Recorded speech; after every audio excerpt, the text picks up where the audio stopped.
ሀቢቢ የአሜሪካ እስረኞች ዛሬ ታሪክ ሰርተዋል። ያቸው ከላይ የመጣዋቸው የአሜሪካ እስረኞች ዛሬ አዲያራቸው ማለት ነው እስልምናን ተቀበለው አደሩ። ቁርአን የሐፈዘበት መንገድ ብዙዎችን አስገርሟል። አይኑ የማያየው ወይም ደግሞ አይነ በሲሩ የ5 ዓመቱ ታዳጊ ሁሴን መሐመድ ጣሂር። የዱንያ ደግሞ ሌላ አንዱ ቁልፍ ልንገራችሁ። ሀብታም መሆን ትፈልጋላችሁ አይደል? ሀቢቢ የአሜሪካ እስረኞች ዛሬ ታሪክ ሰርተዋል። ያቸው ከላይ የመጣዋቸው የአሜሪካ እስረኞች ዛሬ አዲያራቸው ማለት ነው እስልምናን ተቀበለው አደሩ። ሁላቸው 120 እስረኞች በሙሉ እስልምናን ተቀብለው አደሩ። አሁን እኮ እየሰማው እስር ቤት ሁሌ በጨለማማ መኖር የለብንም ወደ ብርሃን ለምን አንመጣም አሉና 120 በሙሉ ያሉት ሁላ እስልምናን ተቀብለው ድር ሳይ ኦል ኦፍ ዩ ማሻአላህ ኢን ዘ ኮሜንት ሴክሽን ኮሜንት ላይ እየገባ ማሻአላህ በል። ቁርአን የሐፈዘበት መንገድ ብዙዎችን አስገርሟል። አይኑ የማያየው ወይም ደግሞ አይነ በሲሩ የ5 ዓመቱ ታዳጊ ሁሴን መሐመድ ጣሂር። ይህ በሳውዲ አረቢያ ጅዳ ከተማ ነው። ገና እንደተወለደ በተፈጥሮ አይኑ የማያየው ይህ ታዳጊ ማለት ነው አባት ቴሌቪዥን ስለማያይልና ሬዲዮ እንዲያዳምጥ ለዚህ ልጅ ይሰጠዋል። አባትም ብልጥ ነበርና 24 ሰዓት የቁርአን ስርጭት ብቻ የሆነ የሬዲዮ ጣቢያ ሁሌ ይከፍትለት ነበረ። ይህንን 24 ሰዓት ሙሉ ስለ ቁርአን የሚሰማው ታዳጊው ሁሴን መሐመድ ጣሂር ማለት ነው 3 ዓመት ብቻ ነበር የፈጀበት ቁርአንን ለማሐፈዝ። ነገር ግን ቤተሰቡ አባቱ ቁርአን እንደሐፈዘ አያውቅም ነበረ። በአንድ ወቅት ከጅዳ ወደ መዲና በተዘዋወሩ ጊዜ ሁሴን ማለት ነው የ5 ዓመቱ ሁሴን የነብዩ አለይሂ ሰላቱ ሰላም መስጂድ መጎብኘት እንደሚፈልግ ለአባቱ ይነግረዋል። በዚህ ጊዜ አባት አንድ ቅድመ ሁኔታ ያስቀምጣል። እስኪ ሱረቱል በቀራ እንቀራልኝ ነበረ። ሁሴንም እንግዲህ ምንም ሳይጠፋው ሙሉ ሱረቱል በቀራን ይቀራል።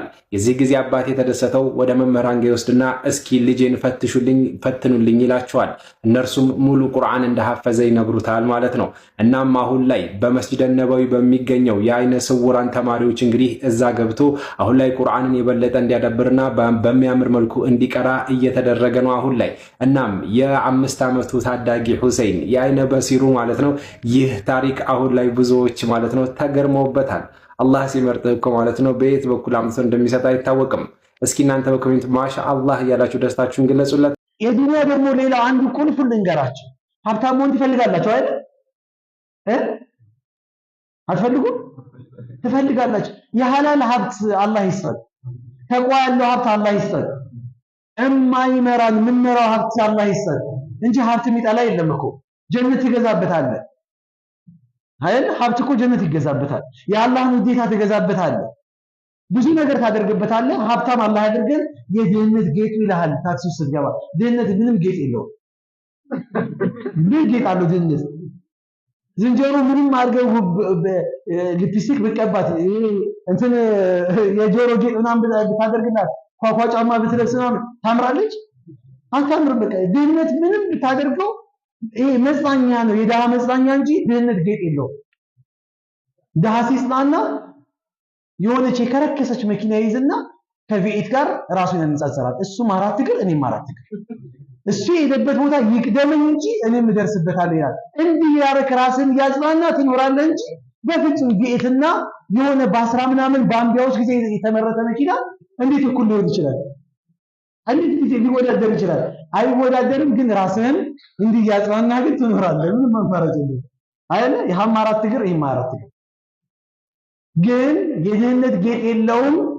አላህ ሀብታም እንዲያደርገን አላህን መለመን ያስፈልገናል። ሀብቱ ግን ቀልብ ያለው ሀብት ይስጠው።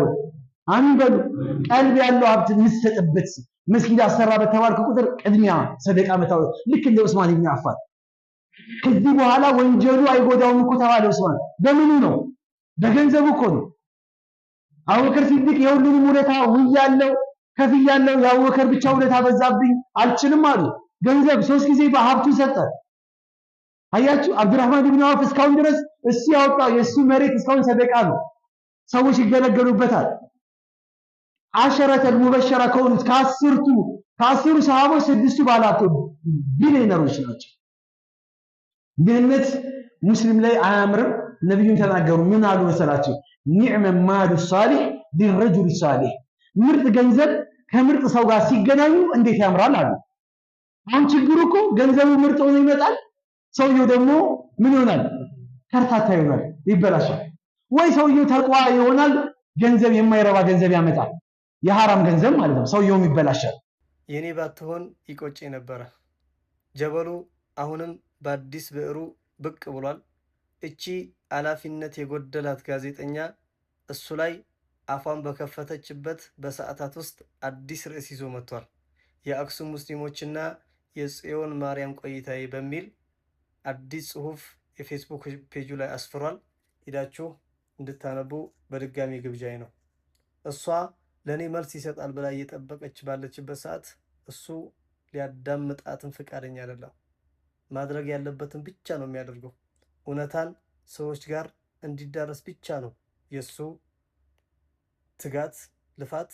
ይሄን ደግሞ እያደረገ ነው። እቺና መሰሎቿ እሱ ላይ አፋችሁን ብትከፍቱ፣ ሲጀመር ትከሻ የምትለካኩትን ሰው አታውቁም። ተራራ ጋር ዶሮ፣ ለዛውም የዶሮ ጭንቅላት